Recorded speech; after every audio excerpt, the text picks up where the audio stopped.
Hey everyone, welcome back to TryHackMe's Advent of Cyber 2. I'm Dark, and today we're going to be doing Day 24, the trial before Christmas. Finally, we made it. This is the last day, and this is my contribution to the Advent of Cyber, so let's go ahead and dive in and we'll have some fun. It was the night before Christmas, and the best festival company could finally rest. All of the toys had been made, and the company had recovered from attack after attack. Everything was in Santa's hands now, leaving the elves to do little more than wishing him a safe journey ahead. Elf McEager sat at his terminal, staring absent-mindedly at light snow that had begun to fall. Just as he drifted off to sleep, Elf McEager was jolted to attention as a small parcel appeared just at the edge of his view. The present was wrapped in a deep blue velvet that appeared to shimmer in and out of the firelight, not unlike a blinking terminal prompt. Carefully, Elf McEager reached for the azure ribbon, untying it slowly so as not to damage it. The velvet slowly fell away, revealing a small nut computer with a letter on top. Unfolding the letter, Elf McEager read it aloud. Elf McEager, your boundless effort to save Christmas this year has not gone unnoticed. I wanted to reward you with a special present. However, there's a catch. Elf McSkitty and I have seen your skills advance, and we feel it would only be appropriate to give you a present after one last challenge. Inside this package, you'll have also found a computer. Plug this into the network and hack it. Best of luck and Merry Christmas, Santa. Without delay, Elf McEager connected the NUC appropriately and watched it whir to life. A small screen nearby, the power button blinked and then displayed the IP address assigned to the device. Next to the IP, a small symbol appeared.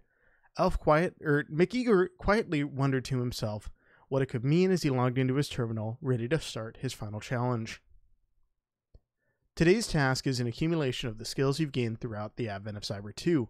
A dossier has been provided on various topics below, as well, which will aid in your journey.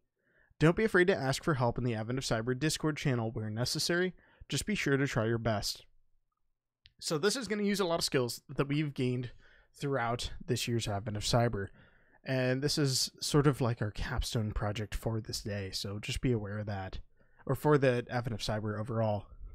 In this case, we're actually going to go ahead and skip all the way to the end and refer to sections above where appropriate. This is something that I've provided a little bit of support material, but it's something that you're going to want to refer to as you go throughout, not necessarily read it all up front. But you can see a quick little example of what we're going to be doing. Additionally, this room was created as a collaboration between myself, Mirland Oracle, or Miri, Varg, and Spooky. This was a very big joint project. There's a lot that I'm not going to show in this video. I highly recommend doing the room yourself, and don't take the same path as I do. You can take the path, but there's a lot more to be found. That's not what I'm going to show. So remember that machines can take up to 5 minutes to boot, and I've gone ahead and already booted that machine as well as the attack box in this case. So it looks like first off, we're going to go ahead and start by scanning it. We can go ahead and do this by, let me go ahead and target, actually I'm just going to nmap -p- to scan all ports, -scv, and then we'll go ahead and -il target.txt, and we'll give it just a moment to run. And it looks like we're expecting 2 ports to be open, so we'll give it just a second. And I will go ahead and pause up while this runs, and then we'll be right back. Alright, more than a few minutes later, we are back. I ended up stopping the scan, and I restarted it with a timing of 5. This takes a while, because there are a lot of closed ports on this machine. I highly, highly recommend starting the scan and going and doing something else for a little bit. This took about 10 minutes to complete for me, and I'm running this on the TryHackMe network. But now we can see there are 2 ports open. We have one low port, which looks like a normal web port, and then we have a very strange high port open. This may be indicative that a dev tried to hide something. We'll have to check that out in a moment, but we can go ahead and fill this in, and there we go. So let's go ahead. I have pulled up, so it looks like what's the title of the hidden website is worthwhile looking recursively at all websites in the box for this step. So I've gone ahead and pulled this up. So this is the website that we find on port 65,000. Looks like it's named Light Cycle. Kind of strange. Very cool website. I don't know what's going on with port 80 here. This is just weird. This is something that if I had a little bit more time for the video, this is something that I'd recommend digging into and probably looking at what directories are on this, because this, I don't know if this should be here, but okay, let's just close that. It's probably not important. Let's go ahead, and it looks like now we're looking for the hidden login page. We should be able to do that with just using GoBuster. I'm going to launch a new TMUX session as well to make things easier. So we can do that with GoBuster, dir, we'll use -u, HTTP, 10.10.249 at .7, 65,000, and then we're going to do an extension. It looks like we're looking for a PHP page, so we'll do PHP, and then we'll use a word list of USR, share, word list, what do we have? dirbuster. Oh, I need an R there. I was like, what am I doing? Directory list. I really like the medium one here. I find that it works really well. I'm going to set this to 40 threads, and we'll go ahead and let it run. It looks, wow, that was fast. Okay, well, that was very, very quick. So hidden PHP page, I'm going to guess it's probably this uploads.php. And let's go ahead and navigate to that. See what we got. Maybe.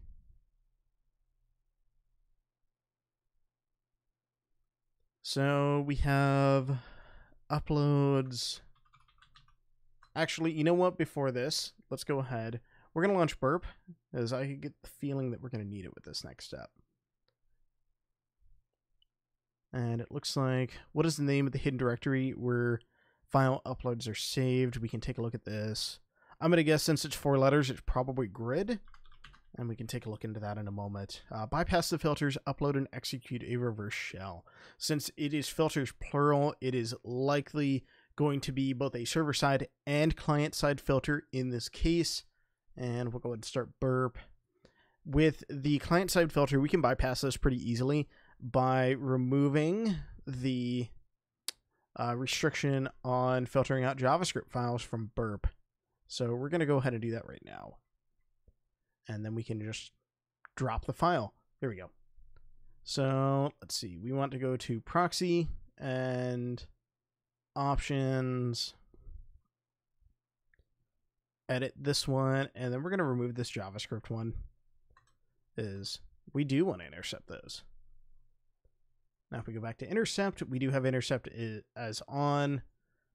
And if we set this to be on, we can go back over here. And we're going to take a look at that uploads.php page. Okay. And it looks like burp is saying, hey, you got something. Maybe. Let's move that over here. Looks like we have, yes, we do want to forward our GET request. It looks like we're seeing this filter.js along with the PHP session ID. The session ID in this case is not interesting as this doesn't look iterable. Filter.js, I'm guessing this is our client-side filter, so we can go ahead and just drop that. We do, however, want to get the upload bit. So we'll go ahead. Got that now. We can turn off intercept. And we have a nicely styled upload page. Interesting. Okay. Oh, so we need to click that to upload. So in this case, we know that this is PHP, and we have a good idea of where these are being stored. So let's go ahead. We will go back to our terminal. Maybe. And we're going to go ahead, close that. Open up a new tab. And then let's cp usr share web shells php reverse shell to this directory, and we're going to name it let's name it shell dot let's see, let me check my notes real quick. Let's name it shell.jpeg.php and see if we can get that to work. So in this case, we're going to go ahead and do nanoshell.jpeg.php, and we're going to edit this so that it comes back on, we'll keep that port of 1234, and we're going to go ahead and put the IP here. And let's go ahead and try this. I think I don't need the quotes there, but we're going to try it anyways. Okay. And then we'll open up a new tab, and let's see, do I have RL wrap on this? I do not. We'll do netcat lvnp 1234, and we're going to label this page netcat, and we'll label this page scans. Make it easy. Okay, so we've got that, and that is just in the main directory here. We can go ahead and go back to the web page, and let's see if we can actually upload it. So we go to root, and then all files. It looks like it is, yeah, so we can see the filter here that what it's looking for. It's looking for these image files, but if we go through and do all files, we can actually select our PHP page, and it looks like it uploaded successfully. So we bypassed the client-side filter by just not loading it in, and then it looks like we bypassed the server-side filter by giving it the image file type, and it just said, oh, that's fine, which that happens. So we're gonna go ahead, go back to that web page. I'd be curious to see what happens with logging in there on that initial page, but that's something that I will explore offline. Going into that grid directory, it looks like we do have our upload here. So if we click on that, let's see, looks like it has frozen. We'll go ahead and minimize that and see if we caught a shell. And sure enough, we did. Let's see who we are. www.data. However, this is kind of a crappy shell. Let's go ahead. And I saw it as we were scrolling. There is a wonderful upgrade sequence that we can do that we can upgrade this to be a fully interactive shell, which is something that we're going to need depending on what tools we want. This is something that you want to do in general, as it stabilizes your shell. And import pty pty.spawn. Make sure I type everything correctly. And then we're going to spawn ourselves a bash shell. And there we go. Should be able to close that off. Okay. So now we have a bash shell, but we're not totally done. Term equals x term. And you can see this full upgrade sequence over here. And then we're going to go ahead and background that real quick. And then stty raw minus echo semicolon foreground. And if we type who am I, you can see that we have a fully interactive shell, which is really nice. And looks like this one's using SSH, so you can see that in this demonstration here that it ends up being fully interactive, and we can actually answer these prompts, which is what we want, because otherwise we just can't run anything. And let's see. So now we can go ahead and go back down. So we've gone ahead and done that. We are in, looks like, the root directory, and we're looking for a web.txt. If I had to guess, this is probably in var www ls, and then there we go. There's the web.txt. I'm not going to show it in this video because I'm mean. So we're going to go ahead and do that to confirm that we've upgraded and stabilized the shell. I'm going to make you go through and do this yourself in order to find that. Review the configuration files for the web server to find some useful loot in the form of credentials. It looks like we have a couple directories here, and we have encom and then the grid. Let's go ahead and cd into the grid, since that has a similar name to the uploads directory that we had. ls, let's check includes. That's lovely. There's a rickroll in there. ls, interesting. So it looks like we have dbauth.php, so we'll do cat dbauth.php. Looks like we have the password or username and password for a database in here, so we can type in tron I fight for the users, and it looks like we're going to go ahead and log in to the database. I saw another section up here that we can scroll up to that was specifically on how we can do that too. Your new best friend, the MySQL client. And we're going to jump to this little bit right there. MySQL, and we'll do -H. There we go. So we confirm that it is installed. -U, and then we'll do tron without any space there. That is important. And then -P. I fight for the users. Okay. And then show databases, as we want to see what databases we have to work with. I'm going to guess we're probably looking in that tron database. We'll use tron. And then let's see what we got. Okay. We are going to do, so we've seen that show tables. We're going to list what tables we have to work with it here. And it looks like we have a users table, which is interesting. So we'll do select star from users to show everything from here. And it looks like we have one username, and then if I had to guess, that is likely a password hash that we may be able to crack. Now, interestingly enough, I did see in here an online CrackStation resource. So whenever we see a password hash, we don't necessarily have to crack it using Hashcat or John the Ripper. A lot of times, far from it, actually.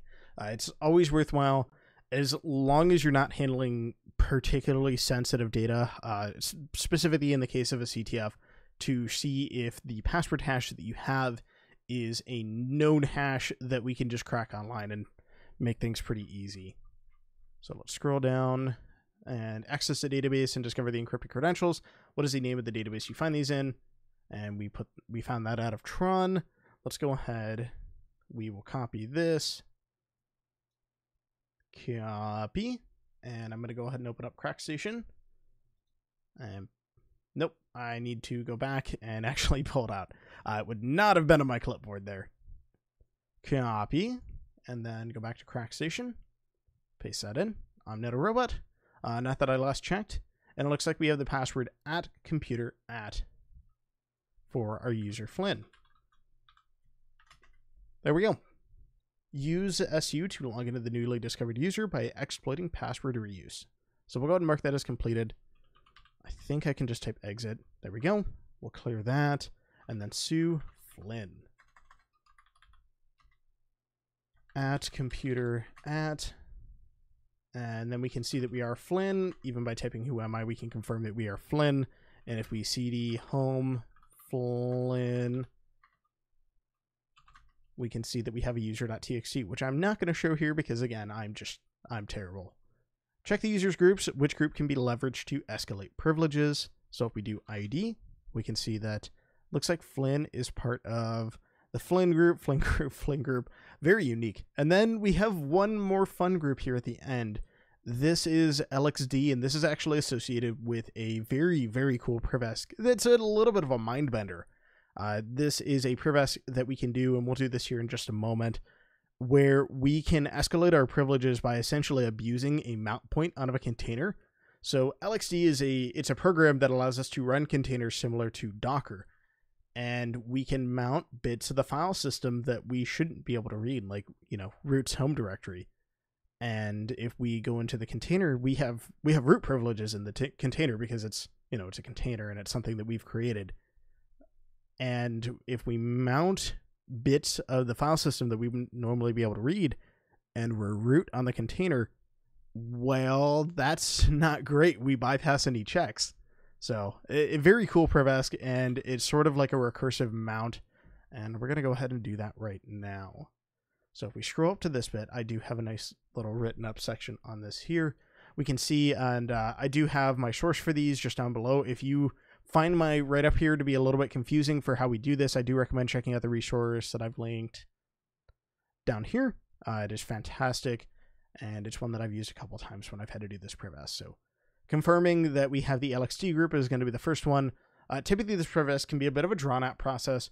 However, it's worthwhile. A lot of times when I do this Privesk, I like to check and see if there are any images inside the actual machine that I am attacking, because a lot of times these machines will already have an image that's ready there, especially if they're actively using that group, and, well, you could just abuse what they already have. Otherwise, you'll grab the Alpine Linux container because it's tiny, it's very trivial to transfer, and you can Privask using that. So for the sake of this, I do know that there's already an image here, so we're going to use this command, lxc image list, to confirm that. Give it just a moment, and it looks like we already have an Alpine container ready to go. Again, if this wasn't the case, you would be able to follow these steps up here, and you would be able to get this transferred to our victim machine in this case. So first off, we're going to go ahead and initialize this our new container. We can do this with the command lxc init, and then we're going to do image name, which in this case is going to be this alias right here of Alpine, and then we're going to do our container name. In this case, I'm going to go ahead and follow my example here of naming it StrongBad, and then we'll do tac c security.privileged equals true. And we're going to go ahead and let it create the box StrongBad, or the container StrongBad, and then we can do lxc config device add, and our container name is StrongBad, and then our device name is going to be Trogdor disk source equals the root, and then path equals mnt root, and then recursive equals true. So we'll go ahead and let that go, and you can see that we've added Trogdor to StrongBad, and that is just mounting the file system off of our host here, the victim, onto the container that we're creating. Now we can go ahead and start that container by doing lxc start StrongBad, and you can name these whatever you want, just make sure that you're consistent. And you can see I've got the examples down here too. And then we can do lxc exec, and then StrongBad bin sh, and then we'll do id. We can confirm that we are running as root because, well, we own the container here. And then if we cd mnt root ls, we can see that root.txt is there, and then we're gonna go ahead, we'll do lx/lxa, and we can confirm that we do own that, and we would be able to read the root flag. In this case, I'm not going to go through and read the root flag, so I'll make sure I'll let you guys have some fun going through and doing that. Otherwise, that is going to do it for today. If you have any questions, I highly recommend joining the Try Hack Me Discord. I do anticipate this day being a little bit more challenging, but I figured it'd be a nice fun way to wrap up the event. That being said, I'll have the Try Hack Me Discord linked in the video description below. Again, if you have any questions, try your best, but don't be afraid to reach out when you need it. Otherwise, from everyone here at Try Hack Me, all the staff on the company side and on the community side, thank you for playing, and have a happy holidays. And if you celebrate Christmas, Merry Christmas. I'll see you guys next year.